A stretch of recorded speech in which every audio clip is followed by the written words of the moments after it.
44편이라고 그래요. 44편인데 이 중에서 약 3분의 1에 해당되는 13편이 뭐라고 그랬냐면 산상순이다 이랬어요.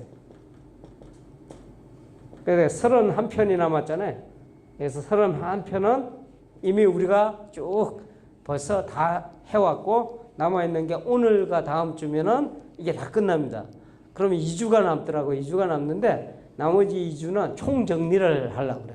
이때까지 한 거에 대한 총정리. 그렇게 하면 31편이 완벽하게 다 끝납니다. 끝나고 그 13편은 어떻게 하느냐. 13편은 내년부터 시작하겠다는 얘기예요. 그래서 산상순으로 모이는데 이게 또 책이 별도로 나와 있어요. 지금 우리 뒤편에도 13편이 있지만 이렇게 두 개를 동시에 좀 활용을 해서 산상순을 약 제 생각에는 최소한 한 15주 정도는 해야 되지 않을까. 상당히 깊이 있는 내용들이 다뤄집니다. 그래서 요 내용들을 내년부터 시작하겠다는 거죠. 자, 그러니까 오늘 다음 주, 그 다음 주는 이 31편을 다 정리해가는 그런 시간이 될 겁니다. 지금 오늘 해야 되는 거는 오늘 다음 주, 그러니까 공식적으로 설교가 다음 주면 끝나는데 앞으로 2편을 해야 될 것이 다 연결이 돼 있어요. 지금 우리가 뭐에 대해서 공부를 하냐면은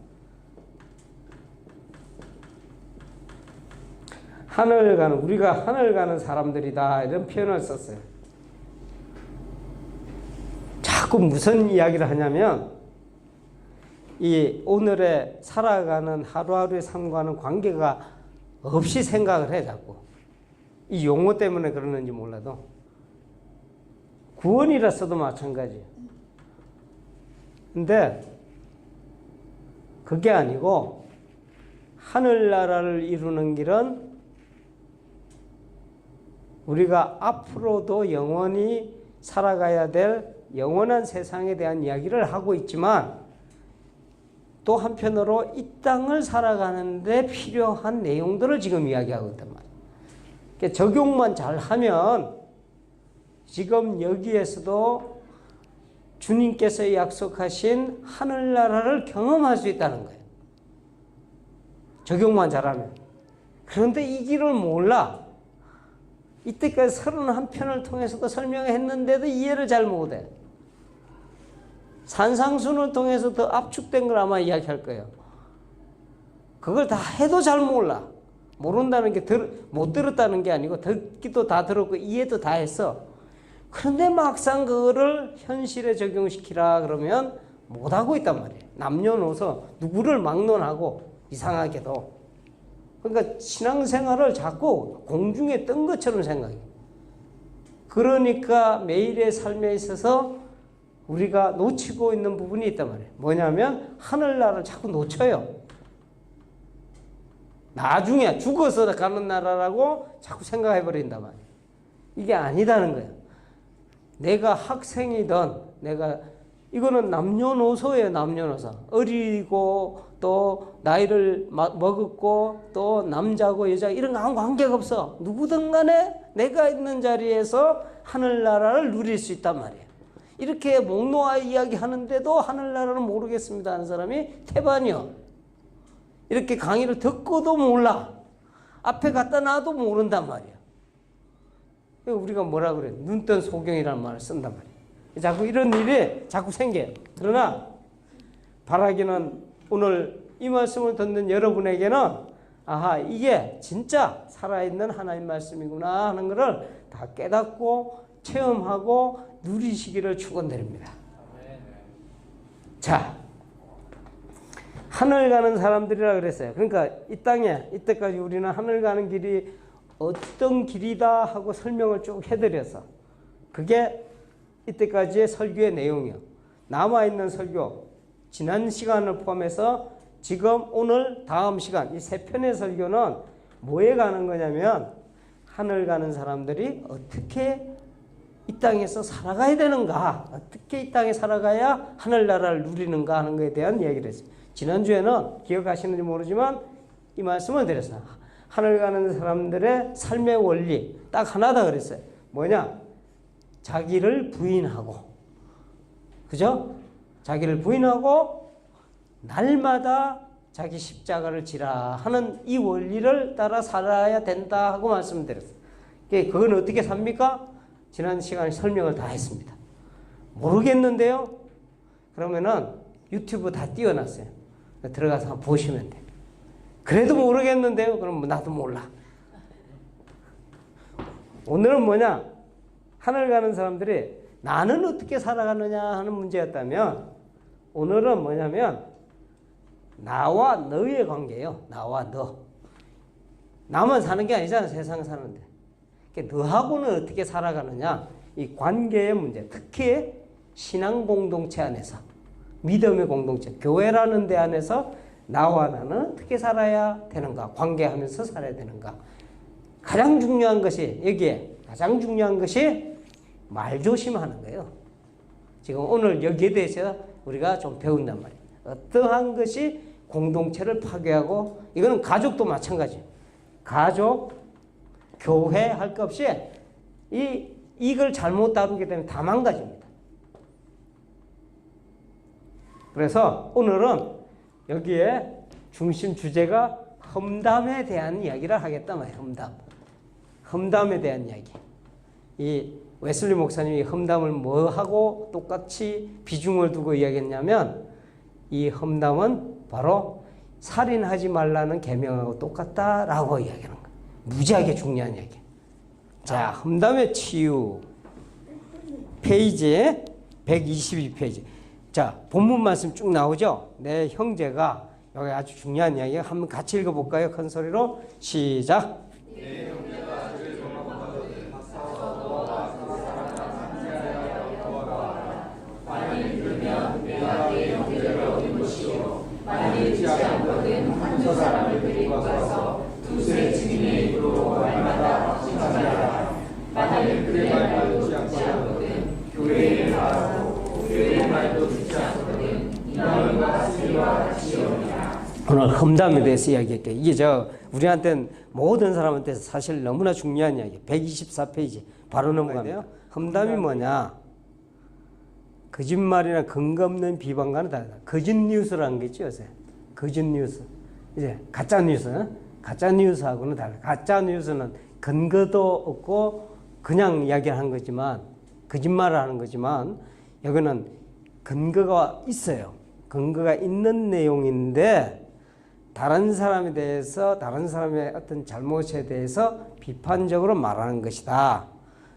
그런데 이거를 소프트하게, 부드럽게 표현해서 무슨 이야기를 하냐면, 우리는 수군되는 것이다. 이렇게 수군 많이 되잖아요. 이제 자, 계속 좀 읽어봅니다. 이 교회 안에서 이 험담의 문제가 너무나도 중요해집니다. 이런 설교 아마 듣기가 어려울 거예요. 왜냐하면 이게 사실 말하기 꺼리는 거거든. 근데 우리는 이거를 정직하게 대해야 돼. 교회 안에서 험담에 대한 이야기를 우리가 끄집어내 보면 거의 모든 사람이, 여기 안 걸리는 사람이 없어요. 심지어는 수군되는 것도 험담이다라고 했으니까 얼마나 심각해요. 자, 설교 이해를 위한 팁. 제가 이거 어디서 이렇게 이야기 들은 걸 정리를 해놨어. 험담은 살인보다 더 치명적인 살인 도구다, 이런 표현을 썼어요. 자, 이거를 우리 김경식 권사님 한번 읽어볼까요? 유대인들의 지혜를 담고 있는 탈무드의 험담을 경고하는 다음과 같은 말이 기록되어 있습니다. 남에 대해 험담하는 것은 살인보다도 훨씬 위험합니다.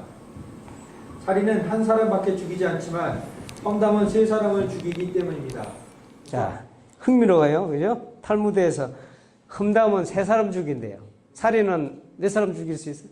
한 사람을 죽이지만 험담은 세 사람 죽인다. 말하는 사람, 말을 듣는 사람, 또 당사자. 뭐 이렇게 됐네. 야. 자, 계속 좀 그렇다면, 자, 교회의 형제자매들, 우리가 사랑하는 형제자매들, 또 교회의 형제자매들, 한 공동체 안에서 잘못된 것을 그럼 눈 감아야 됩니까? 이런 이야기가 나온다고. 근데 그렇지가 않다는 거예요. 이야기를 해야죠. 근데 이야기를 할 때 신중하게 해야 된단 말이에요. 근데 그 사람이 이야기를 하는데 그 사람에 대해서 잘못을 이야기해야 되는데 경계해야 되는 내용은 뭐냐면 그 사람 없을 때 이야기를 하지 말으라는 얘기야. 야, 저 사람 저렇대.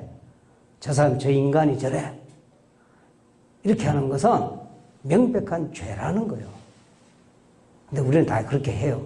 막상 그 사람한테는 이야기를 잘 못하면서 없을 때는 열심히 이야기한다고. 근데 이 태도를 취하지 말라는 거예요. 그렇게 했을 때 가장 위기에 빠지게 되는 공동체를 위기로 몰아갑니다. 공동체를 수근거리는 집단으로 바꿔갑니다. 그렇게 될 때 볼장은 다 본 거예요. 의사소통 명확히 해줘야 되는데 숨어서 이야기하면 이미 그건 끝난 거 아니겠어요? 근데 우리 이 경험을 너무 많이 한다고. 근데 오늘 이 말씀을 듣는 여러분들은 정확히 형제의 잘못을 보거든 어떻게 해야 되는가, 내가 어떤 태도를 취해야 되는가 하는 것에 대해서 명확히 배울 수 있는 시간이 되는 거예요. 자, 첫 번째 넘어갑니다. 다음 분이 첫 번째로 읽습니다. 나도 하나님의 은혜를 받았다. 그러니 저 사람에게도 하나님의 은혜를 베풀어 주옵소서 하는 기도하는 마음을 하는 것이 겸손한 마음이다. 두 번째는 온유함을 해라. 앞에 거하고 연관이 되어 있어요. 뭐냐면은 내 의를 내세우는 것이 아니야. 나도 부족한 가운데 있다. 나도 부족한 가운데 있다. 정말 모든 사람이 이렇게 부족한 가운데 있으니 우리가 공감하는 마음으로 이것을 이야기를 해줘야 된다. 세 번째는 사랑함으로 해라. 정말 그 사람을 사랑하는 마음을 갖고 대하지 않는다면 안 하는 게 나아요. 그 이야기를 안 하는 게 나아. 지금 그 외에도 중요한 원리 중에 하나가 넷째, 그리스도의 복음과 일치하는 권면을 해야 된다. 상대방은 이미 약자다. 이게 무슨 뜻이냐? 복음을 모를 때는 이미 약자예요. 복음을 아는 사람이 복음을 모르는 사람한테 전할 때는 이미 강자와 약자가 이미 정해져서 갑과을이 돼 있다고. 그런데 거기다 대고 너 인생을 그렇게 살면 안 돼 하고 다그친다고 하면은 됐질 않아요. 우리 자녀들한테 똑같은 것이 적용되는 거 이게 지금 어떤 마음을 해야 되냐? 정말로 그리스도의 복음과 일치한다. 이거 보세요. 권면하는 사람은 의인이고 권면받는 이는 죄인이라는 태도를 견지하면 아니 된다. 우리 모두가 죄인이다 하는 태도. 죄를 용서받은 죄인이냐 용서받지 않은 죄인이냐 그 차이만 있을 뿐이지 이미 우리는 뭔가를 이루어서 의인이고 저쪽은 죄인이다 이게 아니다는 거예요. 동일한 죄인이지만 용서받았을 뿐이란 말이에요. 그런 마음을 갖고 우리가 차근차근히 이야기해야 된다라고 이야기가 되어 있어요. 자, 어떤 그리스도의 방편이 있습니다. 우리 어떤 분이 자식이 어떤 문제, 심각한 문제를 발견하게 됐어요. 근데 보통의 경우에 너 왜 그러냐 뭐 이야기할 수도 있잖아요. 근데 이야기하는 방법을 이렇게 성경의 원리대로 하는 걸 옆에서 제가 지켜봤습니다. 먼저 금식을 했어요. 그리고 정말 사랑하는 마음으로 자식에게 다가갑니다. 그냥 다가가는 게 아니고 편지를 썼어. 말로 다 담을 수 없는 내용들을 편지로 이렇게 썼어. 그리고 사랑의 마음으로 다가가. 그리고 도닥거리면서 그 얼마나 사랑의 마음이 있기 때문에 그 아이가 처한 문제에 대해서 얼마나 깊이 있게 또 같이 공감을 했겠어요. 이런 과정을 거치면서 대화를 진행해 갑니다. 성경의 원리는 역시 맞아 떨어지는 것을 옆에서 보게 됐어요. 아이가 변화가 되고 초롱성 같은 아이가 변화가 되고 이게 동일한 원리입니다. 이게 성경이 가르쳐준 이 원리 그대로만 하면 돼요. 근데 우리가 이렇게 못하잖아. 성질이 먼저 나는데 열이 먼저 뻗치는데 그리고 나는 이렇게 사는데 너는 왜 이렇게 살아? 하고 이렇게 나갑니다. 대화법이 우리가 성공할 수가 없어요. 한번 진지하게 한번 보셔야 돼요. 자, 그 다음에 뭐 하라고 그랬어요? 그래도 안 떴거든. 한두 사람을 데리고 가라. 다음 분이 있습니다. 한두 사람을 데리고 가라. 그렇지만 이렇게 단 둘이 이야기를 해도 듣지 않으려 하고 오히려 선을 악으로 갚으려 하며 화를 내는 경우에는 어떻게 해야 할까요? 만일 그가 들은 척도 하지 않고 계속 그 길로 간다면 어떻게 해야 할까요? 주님께서 이에 대한 답을 이미 주셨습니다. 한두 사람을 데리고 가서 말하라는 것입니다. 이 방법은 첫 번째 단계를 반드시 시행해 본 다음에 시도해야 합니다. 첫 번째를 시도하고 해야 됩니다. 계속 있습니다. 건너뛰지 말라는 것입니다. 이때 데리고 갈 사람들은 사랑의 정신이 풍부한 사람, 곧 하나님과 자기 이웃을 사랑하는 사람이어야 합니다. 또 그들은 온유와 겸손의 옷을 입은 자들이어야 합니다. 뿐만 아니라 그들은 지혜로워야 하며 편견이 없는 사람들이어야 합니다. 무엇보다도 권면받을 사람이 거부감을 갖지 않고 귀를 기울일 만한 사람들이어야 합니다. 모든 절차에서 적용되어야 할 원리는 사랑입니다. 함께 동행한 사람들은 분노나 편견의 눈이 아닌 사랑의 눈으로 권면할 대상을 바라보면서 다음과 같은 절차를 따라야 합니다. 첫째, 앞서 둘 간의 은밀한 만남에서 권면하는 입장에 있었던 사람이 죄를 범한 형제에게 어떤 내용으로 권면했는지 들음으로써 이미 이루어진 권면의 내용을 간결하게 정리해야 합니다. 둘째, 권면했던 사람의 참된 의도가 무엇이었는지 그에 대한 설명을 듣고 확인해야 합니다. 셋째, 권면했던 사람의 권면 내용과 그에 따른 견책이 얼마나 공정하고 정당했는지, 얼마나 친절하고 유익했는지를 확증해야 합니다. 즉, 두세 증인의 입으로 말마다 확증하게 해야 합니다. 이게 지금 교육 현장에서도 이렇게 잘 되면 참 좋겠어요. 모든 현장에서. 자, 마저 있습니다. 이렇게 하는 것은 이렇게 하는 것은 타협의 여지나 선택의 여지가 있는 것이 아니라 반드시 이렇게 해야만 한다는 주님의 명령임에 유의하십시오. 다른 대안이 있는 것이 아닙니다. 오직 이와 같이 행해야 하는 것입니다. 오직 이처럼 행해야 하는 이 일은 첫 번째 단계를 거친 후 그리고 세 번째 단계 이전에 다시 말해 1대1로 은밀한 중에 권면한 후 만일 듣지 않게 되면 그때 시행되어야 합니다. 이 순서를 지키지 않으면 예기치 않은 큰 상처와 부작용이 남을 수 있음을 기억해야 합니다. 이게 무슨 얘기냐면은 무슨 문제가 발견됐어요. 상대한테서 은밀한 데서 둘이서 이야기해야 되는데 둘이서 이야기하지 않고 벌써 다른 사람을 동행하고 갔다. 그러면은 부작용이 심각해집니다. 특히 데려간 사람이 그 이야기를 들은 사람하고의 관계가 안 좋다든지 이렇게 여러 가지 문제가 있으면 더 심각해요. 반드시 첫 번째 단계를 넘어서서 첫 번째 단계를 행한 후에 이 두 번째 단계를 해라. 이 성경이 이렇게 구체적이에요. 다 가르쳐줬어. 성경 안에 보면 어떻게 인생을 살아야 되고 어떻게 인간관계를 살아야 되고 또 어떻게 사회생활을 해야 되는가 하는 걸 성경이 다 가르쳐주고 있는데 우리가 그걸 배울 기회가 적습니다. 그래서 이렇게 차분하게 이 내용을 여러분들 보고 적용을 하셔야 돼요. 두 번째는 어떻게 한다? 한두 사람을 데려가서 이렇게 이야기하는데 데리고 가는 사람이 어떤 마음으로 가야 되느냐? 그 사람 역시 사랑이 넘치는 사람이어야 된다. 선생님 데려가면 곤란할 때가 있어. 선생님들 자꾸 뭘 지적하잖아.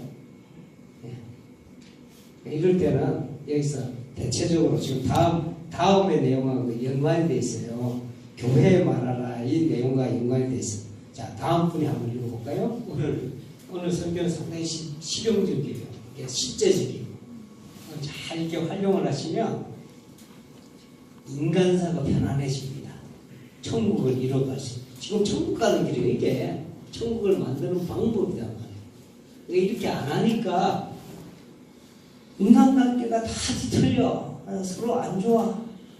그것도 공동체 가보면 평강과 기쁨이 넘치기보다는 미움과 질투와 서로 간에 불신이 싹트는 그런 모습을 우리가 보게 됩니다.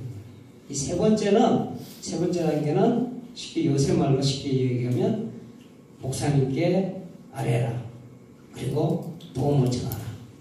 그런데 이 부분이 여의치 않을 경우는 어떡하냐? 영적인 멘토들을 활용해라. 이렇게 정리를 해볼 수가 있어요.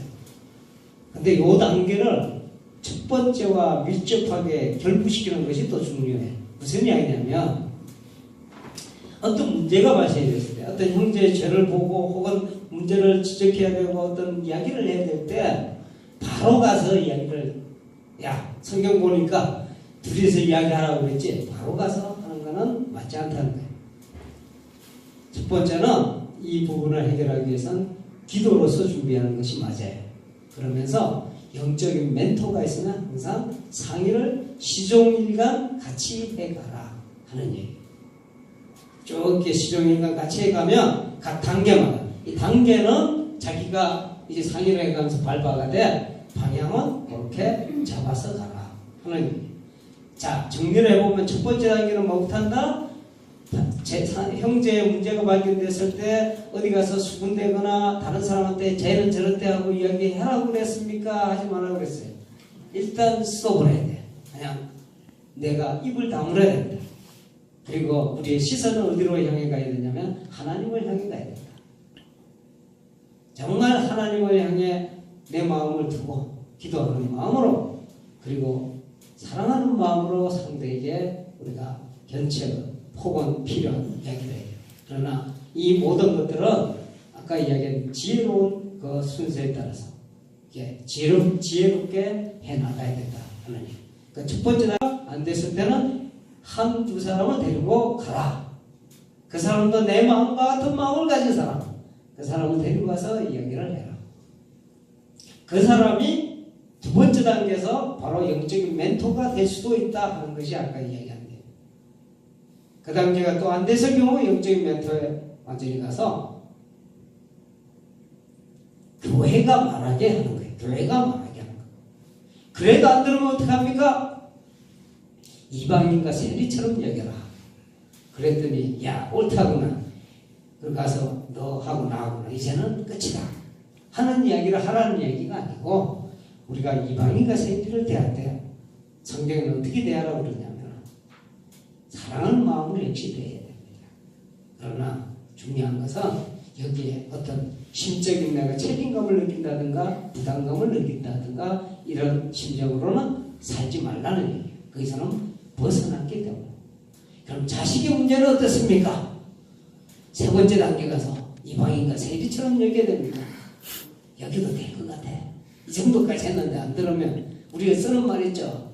호접하자. 그렇게 가면 안 되겠죠. 자식 문제는 끝까지 가야 됩니다. 형제, 자매, 사실 이 마음을 갖고 있으면 포기할 사람이 없어요. 포기할 수 있는 사람이 없어. 끝까지 사랑의 마음으로 대하는 거예요. 이게 교회 공동체, 가족 공동체를 굳건하게 지켜가는 원리들입니다. 이거를 잘 생각해 보시면 사회생활이나 모든 것이 순탄해져 하늘나라를 이룰 수 있어요. 자, 결론으로 넘어갑니다. 어둠 속에서 뭐 한다? 칼로 공격하는 거 똑같다. 옛날 사람들, 성현들은 그래서 듣지 못할 이야기를 들었거든. 어떻게 한다? 귀를 씻는다. 이렇게 해서 귀를 씻어야 돼요. 그런데 자, 이걸로 우리 오늘날의 교회에 적용을 해봅시다. 야, 모여서 험담을 하지 말아야 됩니다. 험담을 그치십시오 하니까 놀랍게도 교회가 모든 사람들이 아무 말도 안 하더라 이거예요. 할 말이 없더라 이거예요. 그 말의 뜻은 무슨 뜻이야? 모이면 뭐하다? 험담하기 바쁘다. 이거는 병이 들어도 한참 병들었다 하는 것을 보여주는 거예요. 우리는 말을 멈춰도, 이렇게 험담하는 것을 멈춰도 할 이야기가 많아야 돼. 뭐냐면 은혜로운 이야기를 해야 되고, 상대를 세우는 이야기를 해야 되고, 상대를 사랑하는 이야기를 해야 되고, 이렇게 하기도 시간이 없어야 되는데 완전히 반대로 간단 말이에요. 그리고 어둠 속에서 칼질을 하는 거예요.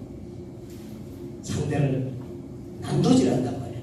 자, 다음 분이 있습니다. 그렇다고 이런 교회가 있다고 얼마나 행복하겠어. 또 이런 교회를 만들 책임이 있어요. 여러분에게 하나님의 사랑이 넘치기를 축원합니다. 그래서 이웃을 대하는 데 있어서 그 사랑으로 대하시기를 축원드립니다. 적어도 우리의 모임 안에는 험담이 사라지고 격려와 사랑의 추구와 또 사랑의 우리 이 언어들이 중심되는 그런 공동체가 되기를 축원드립니다.